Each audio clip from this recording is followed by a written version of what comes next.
Hey, everybody. Welcome to the Players Tech episode 176. I'm your host, Justin DeSimone, joined by my co-host. He lost to me in Magic this past weekend. Montrell Rice. Hey, what's up? What's going on, man? How are you doing? All right. Just ready to go. Do our thing. Yeah. Well, yeah. You know, for everybody who doesn't know, hasn't listened to this podcast before, or doesn't pay attention, Montrell Rise Sunbreak is out right now, today, the second. And Montrell and I are professional enough to give you guys a podcast episode, despite the fact that we are both literally like super anxious to go play right now. So Montrell, I kind of want to shoot the shit with you a little bit. That Magic tournament we had this weekend. How did you like it? Did you enjoy yourself? I was pissed. I know you were. I was pissed, but I actually did enjoy it. It was just some things I had to wrap my head around, which is the other games don't really do the dueling aspect like they do, and the battle phase, I should say. They don't really do the combat phase like they do.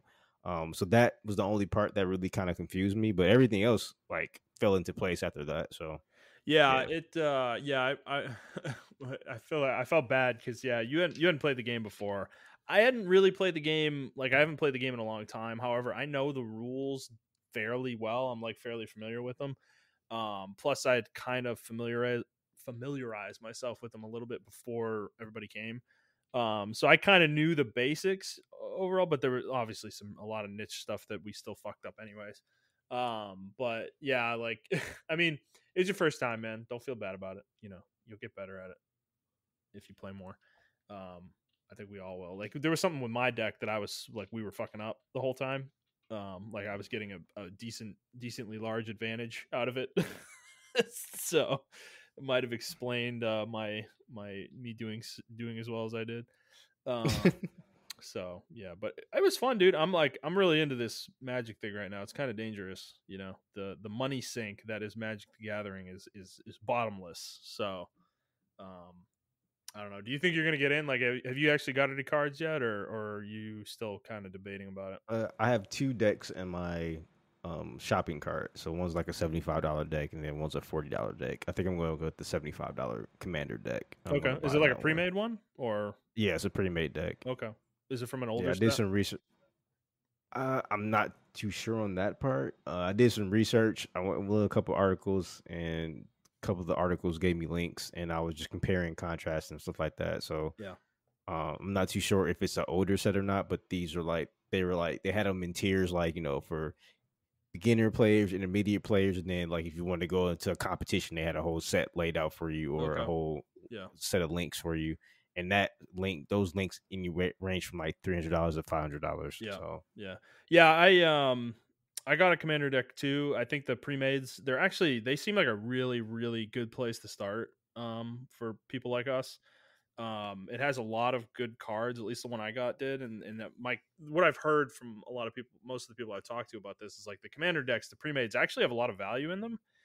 Surprisingly, like you might come out ahead on card value than what you're putting into it, like the amount of money you're spending. So it's worth it from that angle, but also it's a really good place to start because you don't have to think about it. You just have a pre-built deck and you play it. Like, you learn how to play. It might not be like fucking the best shit ever, but you know, it's probably enough to be competitive, at least. So yeah, that's where I'm starting. I'm going to use that as like a template, the one I bought, and kind of modify it a little bit with some cards I got.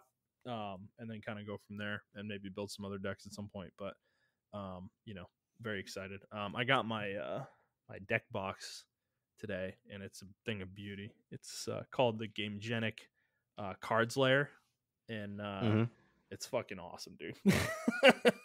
I'm so excited to use it. But one thing I will tell you, I don't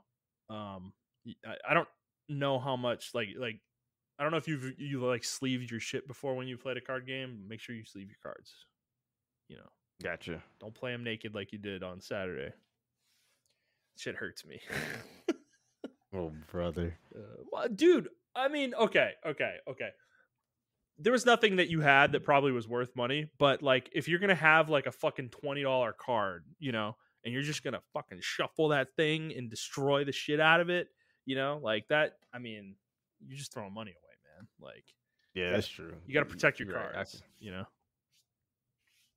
So, especially when you get deeper into it, when you start going in like snakes and buying fucking singles for specific deck builds and shit that cost like $75 each. Jesus. Yeah. So, but no, it was a fun time. I'm looking forward to it. I'm kind of thinking about it too. This is a really good. I feel like this is a good thing for us to get into, for us to get together outside of the Saturday kind of cadence we've established with board games, because Magic's like so easy to pick up and play when you have a pre-built deck already. Like we could just like go to we could just meet up in the middle of a card shop somewhere that's in between all of us, you know, on like a Friday or something and play for like 2 or 3 hours, you know, like we don't have to make a whole fucking day of it, you know, the way Yeah. we normally do. So I like it for that reason too. So yeah, looking forward to it, man. It's a good time. Okay. Montrell, I guess let's just get into the show proper, huh? Yes, So sir. for those of you who haven't listened before, this is our weekly show where we talk about video games, video game news, and other topics pertaining to video games. We post it since 6 a.m. Central Time on Fridays on Apple Podcasts, Google Podcasts, Spotify, Stitcher, and your favorite podcast app of choice. And if you'd like to send us a question, you can do so on Twitter at The Players Take, or you can send us an email to theplayerstake01@gmail.com. All right, Montreal, let's start like we always do with what we've been playing. Do you want to go first? You can go first. Okay. Yeah, I don't have a lot to talk about this week, but I've just really been anticipating Sunbreak, so that's really where I've been. The only thing I have to talk about otherwise is I finished Heroes of Might and Magic 1. You know, the game was easy enough to finish. It was a very simple campaign. It's not hard. The AI wasn't very good at the game overall. And I jumped into Heroes of Might and Magic 2, which I told you last week was a game I've never really played beyond you know, brief just playing like a little bit of a scenario here and there over the years. And I actually dove in to the campaign, and I'm over halfway through it already. And you know, it's funny playing it now because I didn't know this. Like I you know, playing it, you learn a lot about it when you actually start playing it. This game is like, it's honestly basically Heroes of Might and Magic 1, but there's some key changes they made to certain things that make it significantly fucking better. And then they added 2 factions to the game. So the first game only had 4 factions. It was the basically like the elves, elven fairy faction. There was a warlock faction. There was the human faction, and then there was the barbarian faction. And then in the second game, they added a magician faction, like a mage faction, and then an undead faction, like necromancers. So those are the 6 town types in the second game. And the game, though, the main 4 factions are largely the same from the first game. Like they didn't change much to them. The only thing they really did was they expanded all the towns a little bit. They have a few more buildings to them that pretty much all the town types have. It's like very similar stuff. Each town has like 1 or 2 unique buildings of these generic types that do a little bit of different stuff compared to the other towns. And then they added upgrade paths for certain creatures in each town, basically. So each town type has upgraded creatures at certain levels, basically. There's 6 levels of creatures in Heroes of Might and Magic 1 and 2. And of those 6 levels, there will be like level 2 in one town will be upgraded, and level 2 in a different town might not be. They don't have an upgraded form. So the balance is a little better as a result. The upgraded creatures definitely feel better than they did in the first game compared to the unupgraded ones. So I think the game feels better to play overall. It's a little bit more balanced. The first game was like completely fucking out of control. The balance was horrible. Like in my opinion, it was like total shit. So it was still fun, but it was just like the AI, like there was a scenario late in the game, the last scenario I did in Heroes 1, where like the magic system in this game was memorization. They went like with the D&D model, and there's a stat called knowledge, and the higher level your knowledge is, the more spells you can memorize. So you could memorize every spell. Like if you had one knowledge, you can memorize every spell in every mage guild you visited once. If you have 10 knowledge, you can memorize every spell in every mage guild you visited 10 times. So you can use spells 10 times back to back without going back to a town to like rest or Okay. whatever. And so this was a very abusable system because there were certain spells that would manipulate creatures in such a way where they couldn't do anything. Like there's a spell called blind, or there's another one called paralyze. They do the same thing. They basically make it so the creature you cast it on can't do anything. But it also prevents counterattacks in the first game. So if you blinded a creature that was slower than you and you went first, and it was just you, and it was like 1v1, your stack against their stack. If you went first, you would blind their creature, attack, they would be unblinded, but they would lose their turn and they wouldn't be able to counterattack. And then you would get your turn again. And then you'd be able to blind them again and do this over and over again. And the AI actually did this to me once in one of the scenarios. And it was fucking super annoying because it's just a straight up like exploit, you know? It's like just terrible balance, you know? Like that's horrifically unbalanced kind of thing. So the second game changed this system significantly where a lot of the spells are better balanced. Like if you blind a creature and you attack it, it will counterattack you in the second game. And it also won't lose its turn if its turn didn't pass already. So if you like blind a creature and then immediately attack it, it's still going to get its turn in that turn because it didn't pass yet. So that's a little better. And the magic system is different now. You memorize every spell that you go to a mage guild that mage guilds have that you visited, but you don't have a number of casts. You have spell points that are tied to your knowledge now. So each knowledge point is 10 spell points. And then every spell has its own casting cost, basically. So they changed that, and that's where like that became a staple of the series, basically going forward, with how Magic worked, which I think was obviously a much better system than the first games. And the big thing they changed in this game, though, is the battlefield. So in the first game, I don't know if you were ever online when I was streaming this game, the first game, but the battlefield in the first game is like fucking tiny, and all the creatures are gigantic in the first game. Like there's literally 5 hexes of distance between your army and the enemy's army. Mm-hmm. So it was like most creatures could reach the other side of the map within 2 turns, probably, you know, even if they were slow. So in the second game, they significantly downsized each hex size and they made the map bigger. So you're like way further away from the enemy in this game. So which is good. It makes combat way better ultimately because the battlefield doesn't feel cramped. You can actually manipulate movement and shit like that in the second game. So combat's way better overall.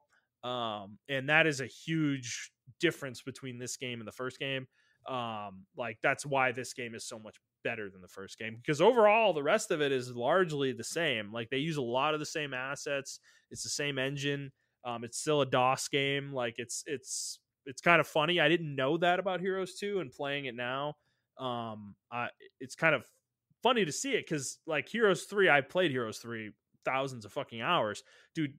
The leap from Heroes 2 to Heroes 3 is like jumping from the earth to the fucking moon. Like it's completely insane. Like they totally transform this series into something that is like incredible, you know, relatively. So I'm looking forward to getting through Heroes 2. I'm enjoying it, but I'm like kind of already like it's fun, but I'm not having any trouble with it. Like it's not hard. You can't adjust the difficulty at all. So I'm kind of just blowing through scenarios. So I'm honestly just going to kind of blow through it, I think, and try to get to Heroes 3 as soon as I can.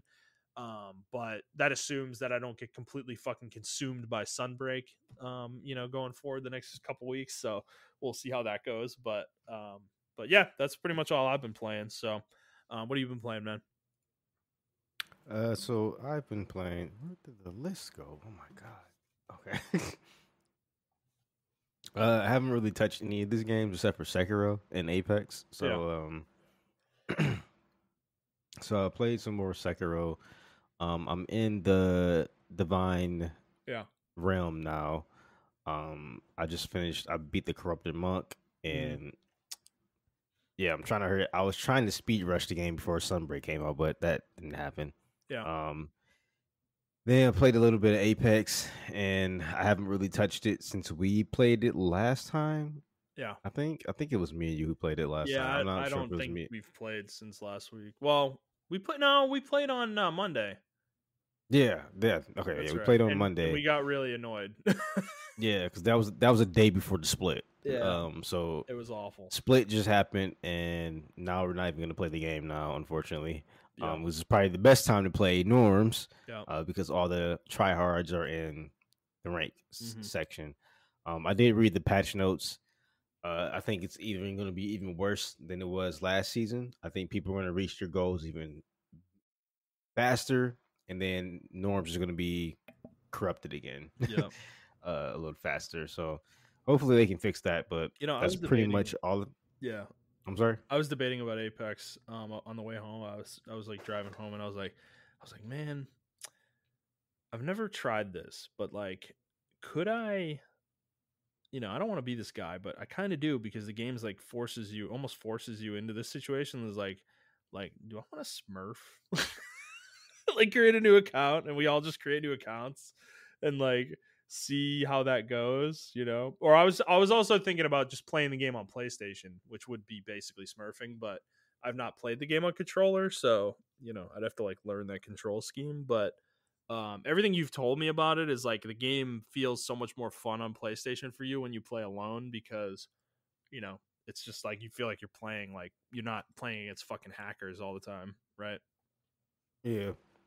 So I don't know. I'm thinking about it. I might download it on PlayStation 5 and see.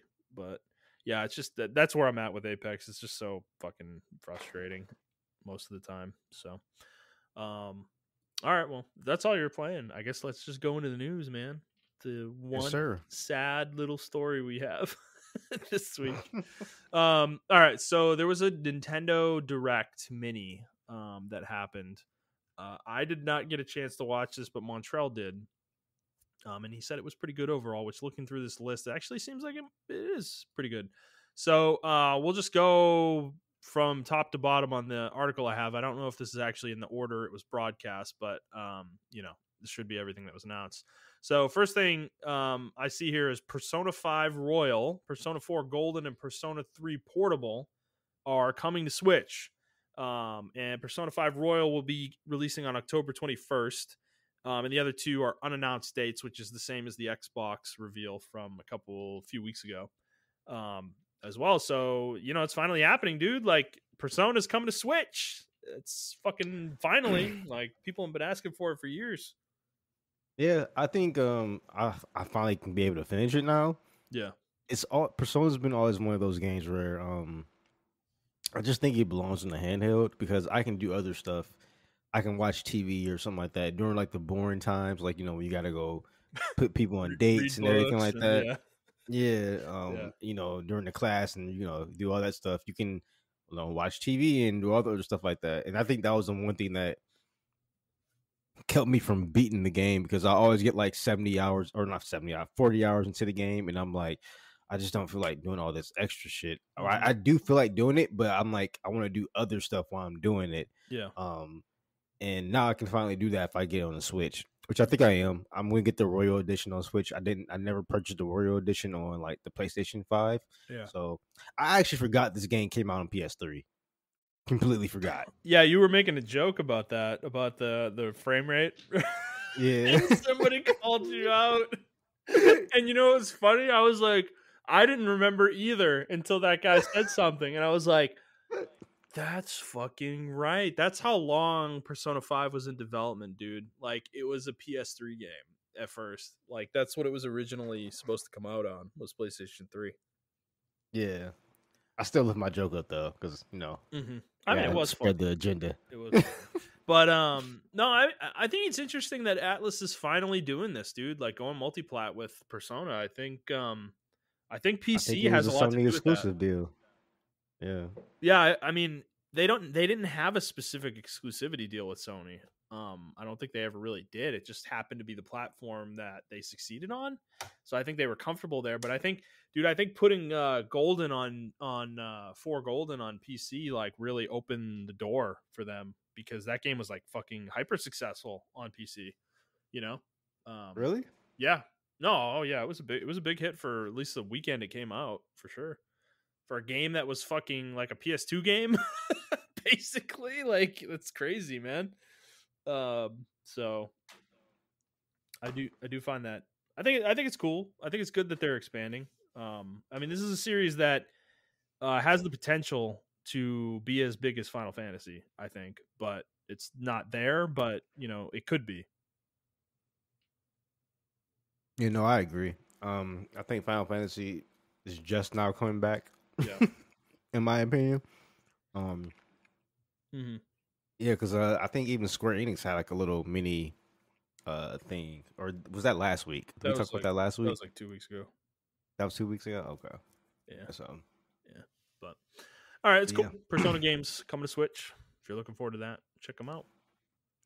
Next one. Okay, this one.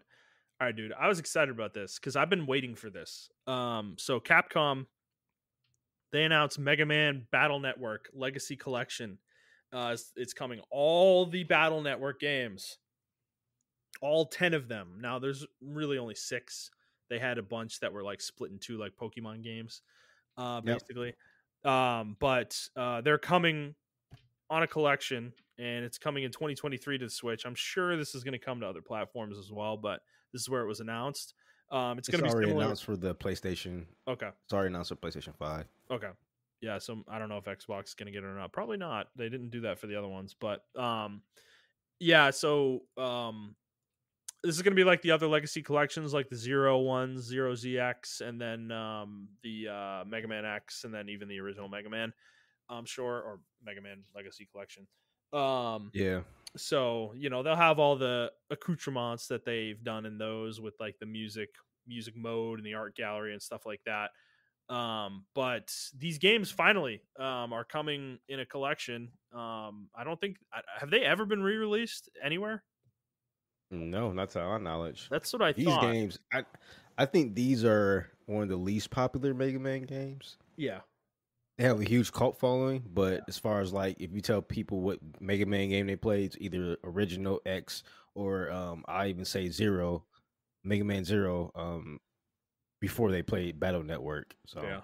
even though they had a whole cartoon based off Battle Network and everything, so Yeah, well, I think I'm gonna pick this up and play these because I have always been interested in them. I don't know why I didn't play them when I was younger, because they feel like they're right up my alley, the type of yeah, game. these games flew under the radar for me.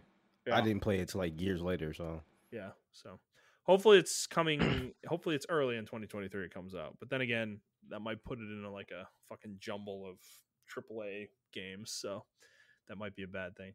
All right. After that, Mario Rabbids Sparks of Hope got a release date. This is the sequel to Mario Rabbids, the Mario Rabbids game. It's coming on October 20th. Are you interested in this, Montrell? Did you even did play you the see the first? gameplay for this? No. Let me look at the. When you get a chance, look at the gameplay. Yeah. If XCOM came out like this game is, Yeah. this game XCOM would be, or XCOM 3 or whatever the fuck, would be super successful. I mean, it is already super successful, but Mm-hmm. this is like an evolution of XCOM. Like, Yeah. I think you should check it out whenever you get a chance. It's Oh, really cool. I know I would like this. I have the first one, like, just sitting on a shelf, dude. Like, literally. But yeah, I mean, I don't know. It's just like you got to be in the mood for this kind of game thing, I've never played XCOM, and everybody raves about it, and probably for good reason. It's just one of those things, I've never tried it myself, so Yeah. I don't actually know if I like it, So, but yeah, this does look pretty good. Watching the gameplay trailer they showed. Yeah, and like the free movement thing, I think that's like really fucking cool. Mm-hmm. Yeah, it does look pretty cool. Yeah, I mean, I think they did Yeah. that in the first game too. So, Oh, they have the free movement thing where you can, run into people and stuff like that. oh, okay. You're talking about where they're like tackling enemies Yeah. as they run through them. I don't know about that. That's a good question. But yeah. So October 20th for this one. Check that out if you're looking forward to it. Next thing they showed was something called Portal Companion Collection. So is this like the Portal games just on Switch? Why are they calling it Companion Collection? That's kind of weird. I am not sure. Yeah, I mean Yeah, that's what this it is says here. It looks like it is the Portal games, Portal 1 and 2. yes, Portal 1 and 2. Yeah, I mean, they have multiplayer and local split screen and everything like that. I'm not sure. So They gotta find some weird name for it because it's on the Switch. Fucking. Did you know what's funny though? Just get to the Mario game. They announced that they were going to show more gameplay in the Ubisoft the next day, and I completely forgot about the Ubisoft shit. I Oh, think did Ubisoft have a conference like I think Ubisoft so, Forward or whatever it's called? and I didn't see anyone talk about it Yeah. at all. What did they show? Like Skull and Bones and like I have no fucking idea, 3 bro. Tom Clancy games. Like, yeah, that sounds about fucking right. So yeah, nobody cares. All right, moving on. Next thing they showed was Nier Automata is coming to Switch. This one, the joke, definitely this game's gonna run at fucking 15 frames probably. But if you want to play Nier on the go, Nier Automata on the go for it. This is not the way I would consume this game though, for sure. Did you ever Yeah, beat it? no, I haven't, and I'm not going to beat it on the Switch. Yeah, So, yeah, it's a good call for sure. so just to let you guys know, I did a quick Google search, and the showcase was nothing but Mario, the Rabbids game. That was their Ubisoft showcase. Okay. That was it. Well, great. There you go. Cool. Good job, Ubisoft. You made a game that's actually cool looking. All right. This next game. So this was a new reveal. This one is a game from Square Enix called Harvest Stella, and this is a 3D third person action game, but it seems like it's like a Stardew Valley lifestyle sim type of game. And yeah, this looks really fucking cool. Yeah, I'm picking it up. I already made my decision. I'm gonna pick it up. Yeah, they didn't give us any, or they actually did give us a release date. It's coming on November 4th. Yep.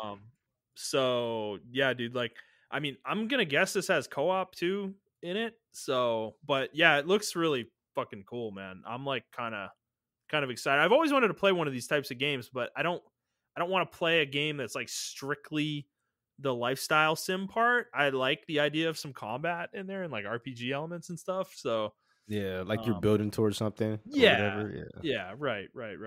Yeah, and you like actually fight monsters and maybe there's bosses and stuff too, and equipment.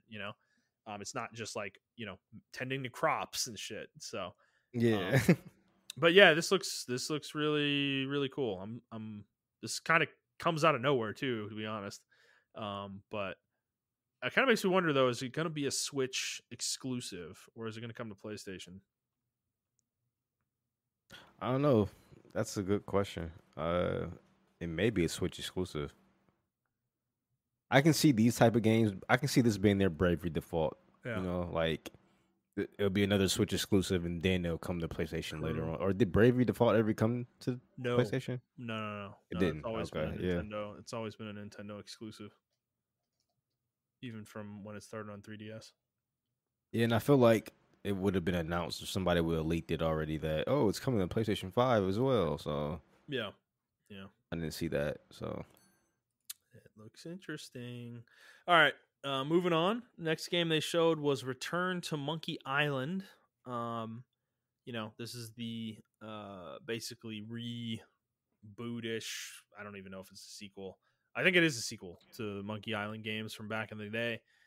These were old school adventure games. So this one is interesting because the art style is very different from the original games. And this has kind of caused some consternation amongst people. They're not happy with the way this game looks. Yeah, they actually that was one story, I guess. We can kind of get into that. They caused the creator to actually go off Twitter, off social media, because they were so rabid about the situation. Yeah. So Well, I saw one of the creators comment about it too, like telling people to calm the fuck down. Like if you don't like the art style, like don't play the game, basically.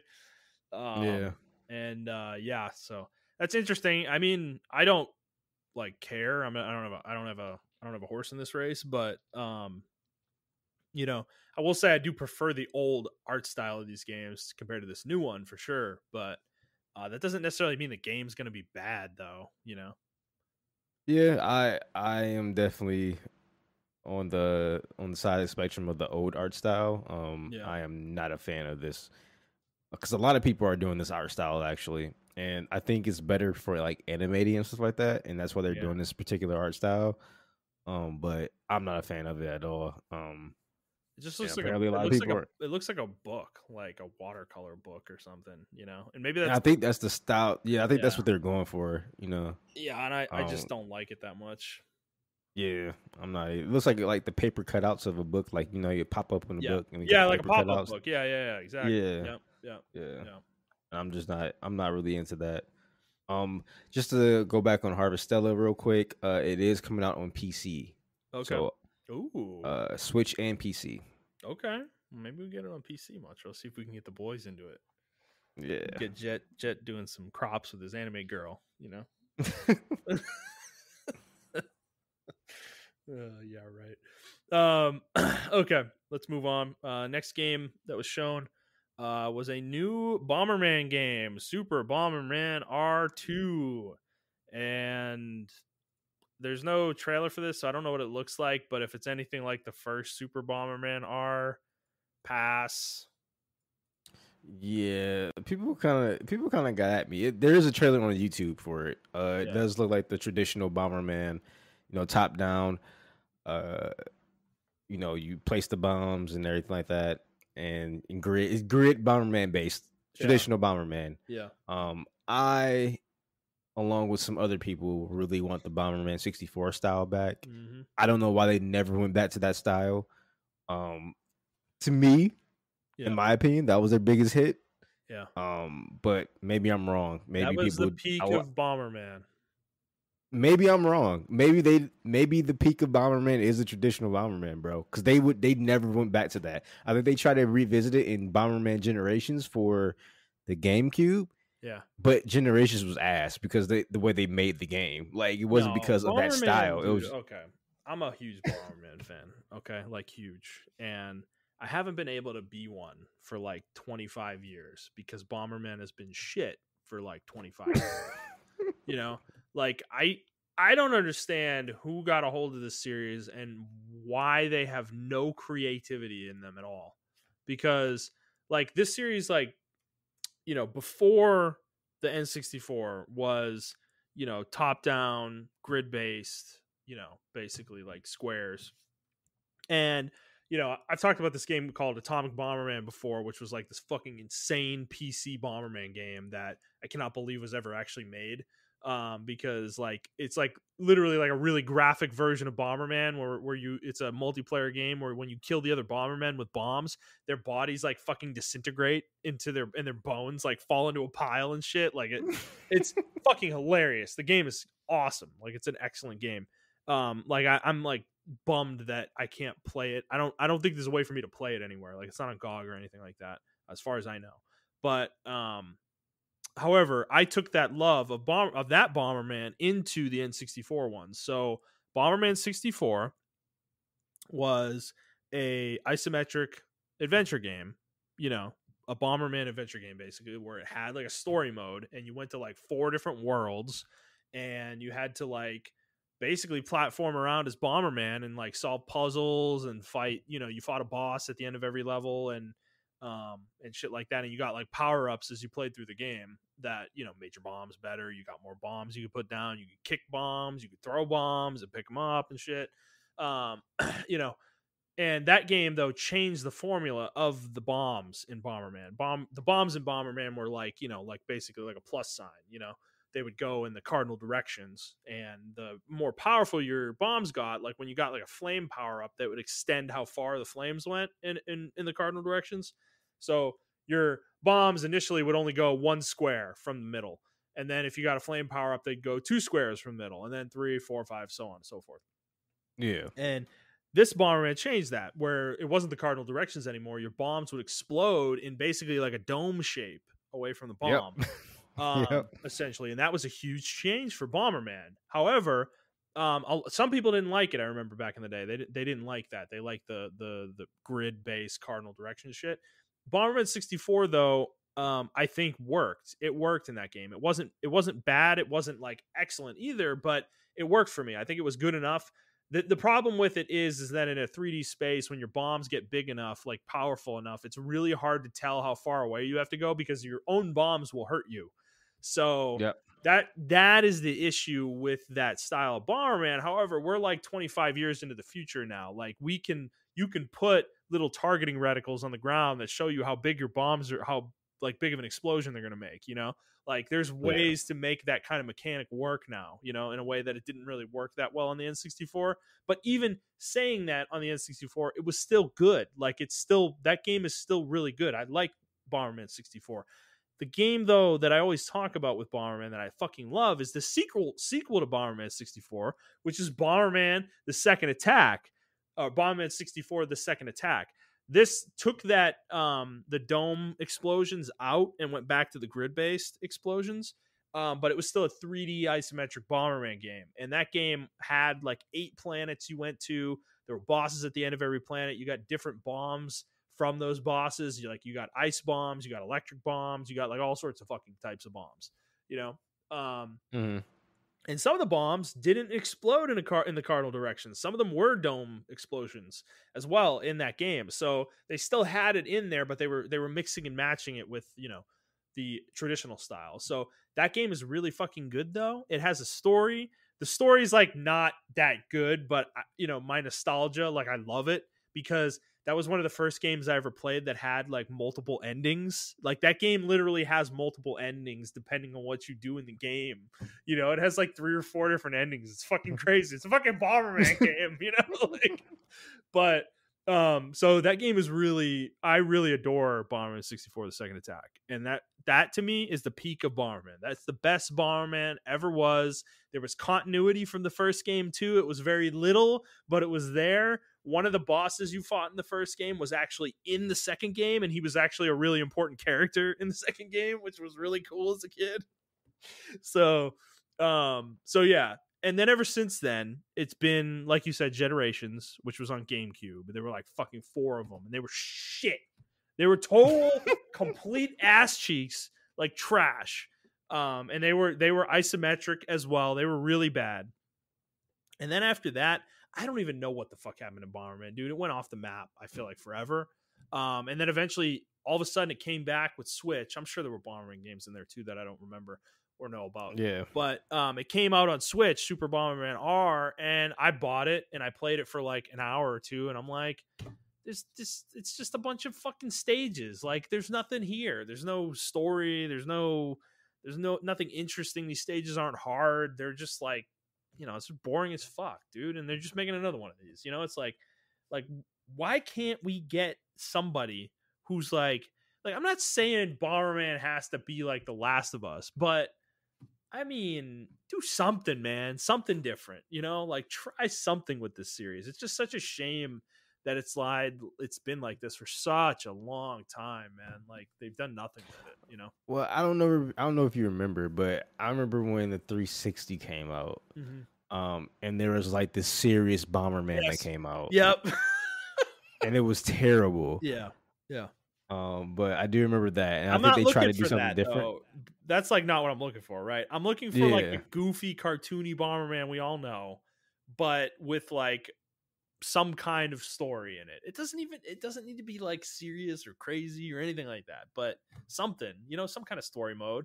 I think that game was at its best when you were going to different levels, you know, and there were like different worlds and they had different motif, like different themes or settings, right? Like there was like an ice level and then there was like a lava level, you know.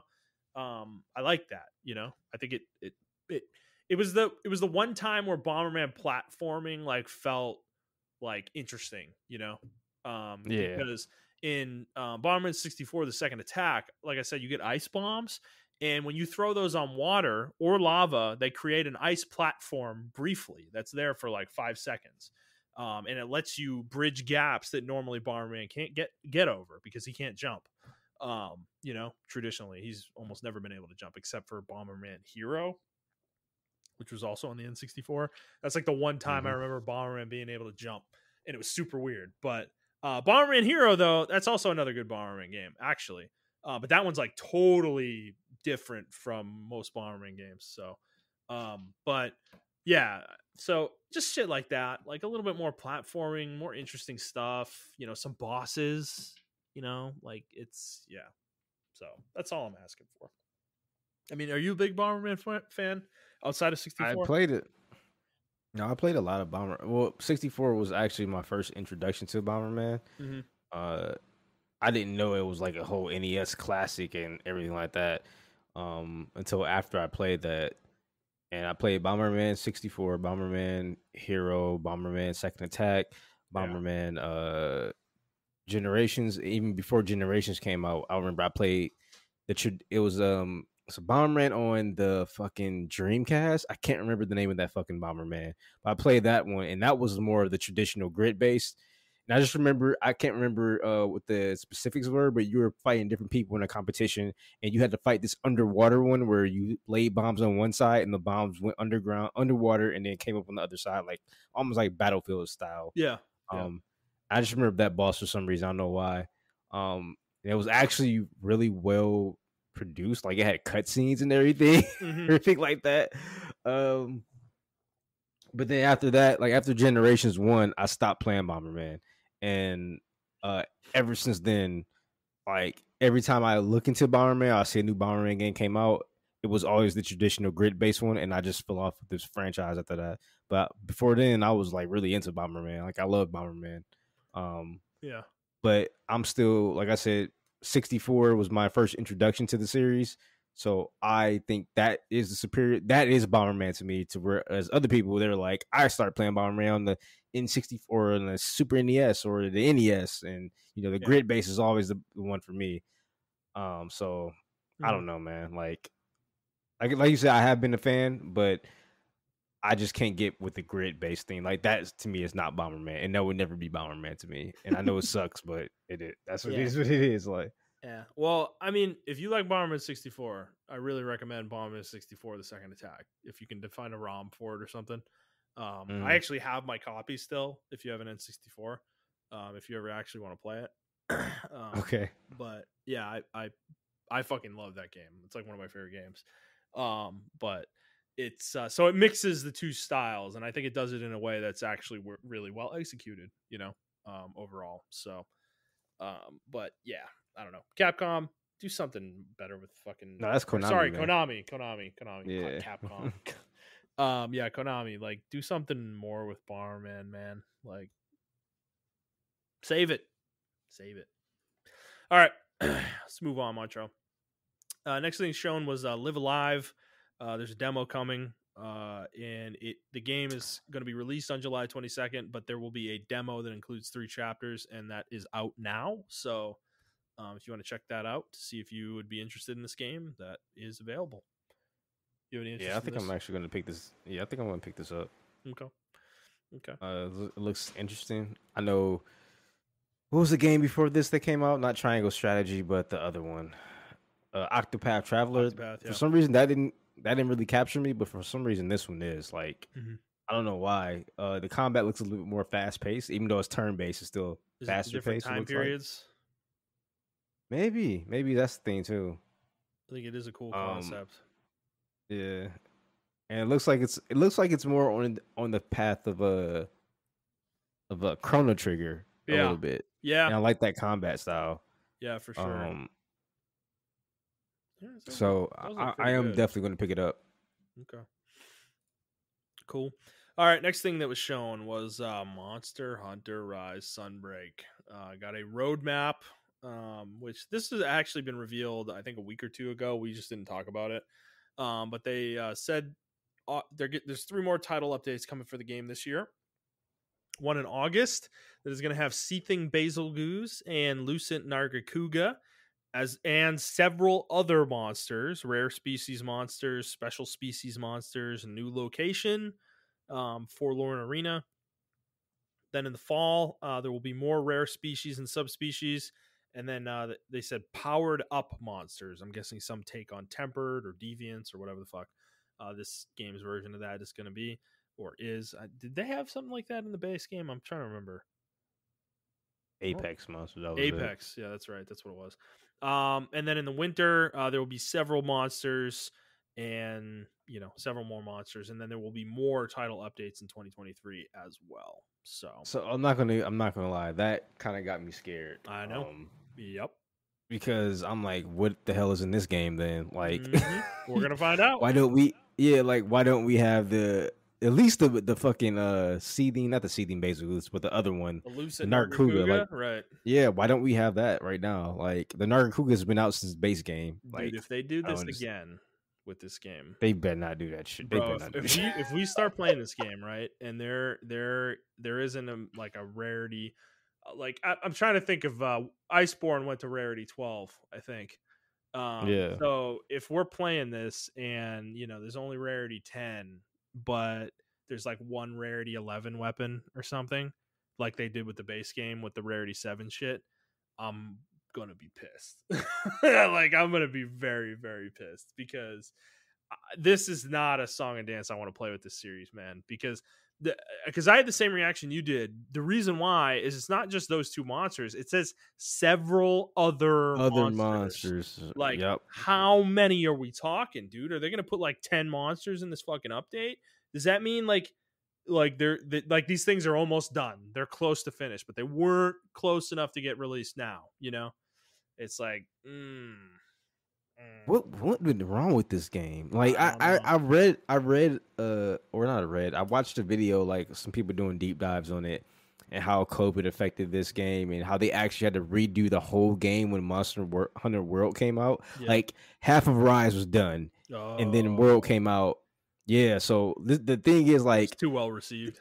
Yeah, so that's exactly what it was. Actually, the game was like 80% done, I believe, 80 to 90% done. And then World came out, and World was like a critically acclaimed hit. Like everyone loved it, and then the team was like, "Fuck." So they had to go back. It was probably like the old style, more like Generation. It was. Yeah. It was. They confirmed that it was the old style. It was the old style, and that's what they're going to continue to do. And then, the World came out, kind of blew that out of the water, and then COVID hit, and then that's why we got the game that we got now. But my thing is, it's been what, 2 years now? No, it's only been one. It's only been 1 year. Okay. 15 months or so, yeah. Okay. Since maybe that's not enough time to get. Maybe that's not enough time to do what they need to do. Because no, but think about this. Think about the time frame, right? If this game was in production before World came out, and you're right, like World came out in 2017, dude. That was fucking 5 years ago. So what the fuck were they doing the whole time? Did they? I really think they built the game again from the ground up, basically. I think they for the Switch. Yeah, I think so. Because that's nuts if that's the case. And we only got the number of monsters we got in the base game. That feels really light. I feel like they should have scrapped the game, but I feel like they were under contract with Nintendo, and this is why I say I hope they end their contract with Nintendo, because that really hurt the game, in my opinion. Like this being on the Switch hurt the game. If this game was like specifically made for PC or like other consoles and stuff like that, and then it had like a light version on the Switch, maybe. But we're getting ahead of ourselves. Like you played it for like an hour, right, or 2 hours, maybe. Yeah. I haven't even played. I haven't even booted it up. I only played it for like 30 minutes, to be honest. Okay, yeah, I haven't even booted it up yet. So we're getting ahead of ourselves. Let's play the game. We'll see how many monsters there are. Because I'm thinking about World. I want to be fair to this because base World did not have a lot of monsters either. That game only had like 30, maybe 35 total, like period total. That was the number of monsters in the game, and that is really low for a Monster Hunter game, especially at this point in the series history. So Rise was about similar. It felt like it might have been a little less. I'm not sure, but So, but Iceborne up that number fucking like crazy. So we'll see. We'll see. We'll let you Yeah, guys know. we'll see. We'll see. Benefit of the doubt, Montrell. All right, let's move on. So the next thing that was shown was Sonic Frontiers. There was a gameplay trailer. Was there anything to report here? Does the game look better, worse to you? Yes. And all the Sonic fans can suck a dick now because Mhm. they revealed mini zones called cyberspaces, which are pretty much levels. Yeah. And the first one they showed was like a Green Hill zone type level. And I'm like, there you go, you got your Green Hill. Shut the fuck up now. Mhm. Like, so now everyone's praising the game like gun ho. Like Oh, everyone's like, oh my god, the game's really? yeah. Man, Yeah. they can all get fucked. Okay. So I think I'm gonna just speed through the rest of this here. Stop me yes, if there's sir. anything you want to talk about specifically. So they showed Minecraft Legends. This is the like RTS looking Minecraft spinoff. A game called Blanc, which is looks like a black and white game where you play as a bunny rabbit. I don't fucking know. Disney, something called Disney Dreamlight Valley, which is a life sim game set in a world filled with popular Disney and Pixar characters. Dragon Quest Treasures. Let's see. Yeah, it's a treasure tracking game in the Dragon Quest universe. Little Noah, Scion of Paradise. It's a roguelite action game. RPG Time, The Legend of Right. So this is a game. Actually, I want to call this out real quick. This was a game that was shown on an Xbox showcase like 4 years ago, and this caught my eye, and apparently came out. And I never played it, and it got middling reviews. So I don't know if I'm ever actually going to do it, but it did have a striking art style from what I remember. It's basically like you play through a kid's notebook, and each page has different puzzles on it that you play through. So then something called Lorelei and the Laser Eyes. It is a puzzle mystery game. Then Doraemon, Story of Seasons, Friends of the Great Kingdom was shown. No idea what this is, unfortunately. Pac-Man World Repack was shown. This is coming on August 26th. This is a 3D Pac-Man game. Who must rescue his family? Pac-Man must rescue his family after they're taken to Ghost Island. Okay. Oh boy, I gotta watch this trailer real quick. Oh man. Okay, it looks like a 2D platformer, like a 2.5D. No, it's platform. it's a 3D platformer. No, it's like 2.5D. It's a full 3D adventure, bro. I think. Oh, are you watching the gameplay? Yeah. Yeah, it's 2.5D. It's like it's a 3D game, yeah, but it's like 2D. Like you're walking on like a single line for the most part, you know? Mm-hmm. Like it's not fully open. Next thing they showed was something called Railgrade. This is a rail management game where you build railway systems for trains and shit. And then the last thing shown was Captain Velvet Meteor: The Jump Plus Dimensions. So that's it. That's it. That's it for the Nintendo Direct. All right, Montreal. Our final thing was a topic, was a follow up to last week's discussion about the Bungie situation. Do you want to go into this real quick? Oh yeah. So I watched a couple of videos and I watched Penguin's Zero video. So apparently what happened, the full story was what happened there was a channel that was running like, how those channels have music pages, right, where they have video game music. Yes. So this is a Destiny YouTuber who had Destiny music on there. He didn't get the permission to put Destiny's music on his channel to just host it and for people to listen to and stuff like that. So they kept copyright striking and taking it down. Mm-hmm. So he decided to go on a fucking, the best I can compare it to is fucking Death Note. Like he went Kira and started like taking names and putting it in his little names and then copyright striking people to try to take down the bigger person, Bungie.